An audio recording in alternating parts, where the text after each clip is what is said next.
अस्सलाम वालेकुम, नमस्ते। मैं नूरुन्निसा बेगम मोहम्मद नाजिम रिजवी कलमनुरी नगर परिषद राष्ट्रवादी कांग्रेस पार्टी की तरफ से अध्यक्ष पद की उम्मीदवार हूं।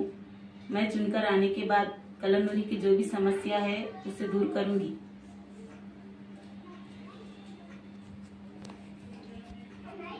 माझी पत्नी नूरुन्निसा बेगम मोहम्मद नाजिम रिजवी यांना राष्ट्रवादी काँग्रेस पक्षाकडून नगराध्यक्ष पदाची उमेदवारी दिलेली आहे।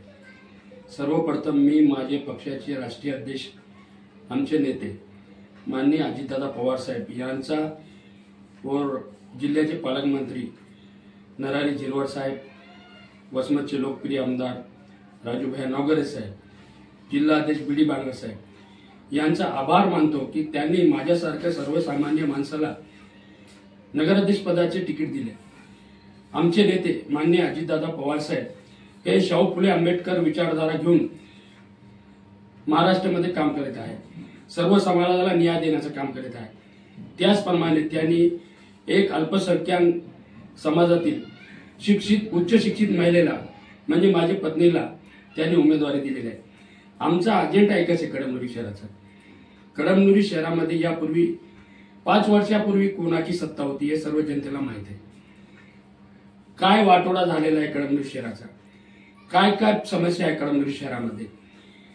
पाणीचे प्रश्न, 8 दिवस पाणी येत नाही, स्वच्छता होत नाही, घंटागाडी फिरत नाही, अफाट घरपट्टी वाढवून ठेवलेली आहे, जनतेवर बोजा ठेवलेला आहे, लाईट दुरुस्ती नाही, रोडनं मुख्य रस्त्यानं नाल्याचे पाणी जाते, धार्मिक स्थळाजवळ पाणी साचलेले असतात। एवढं कळमनुरी शहरामध्ये सर्व घाण, शहरातील मुख्य रस्त्यावर घाणीचे साम्राज्य पसरलेले आहे। त्याचप्रमाणे 8 दिवस पाणी पुरवठा होत नाही, त्यामुळे जनता एवढी त्रस्त आहे। आणि मागे सत्ता कोणाची होती सर्व जनतेला माहिती आहे। तेच लोक आज आपल्याकडे मत मागण्यासाठी येत आहे आणि ते मागत हे मत मागण्यासाठी येत असून जनतेला माहित आहे की कोणता उमेदवार कसा आहे, कोणत्या उमेदवाराला काय, म्हणजे आम्ही जनतेमध्ये राहून जनतेची कामं करीत आहोत। आमच्या राष्ट्रवादी काँग्रेस पक्षाकडे मोठा विजन आहे, कामाचा, विकासाचा विजन आहे।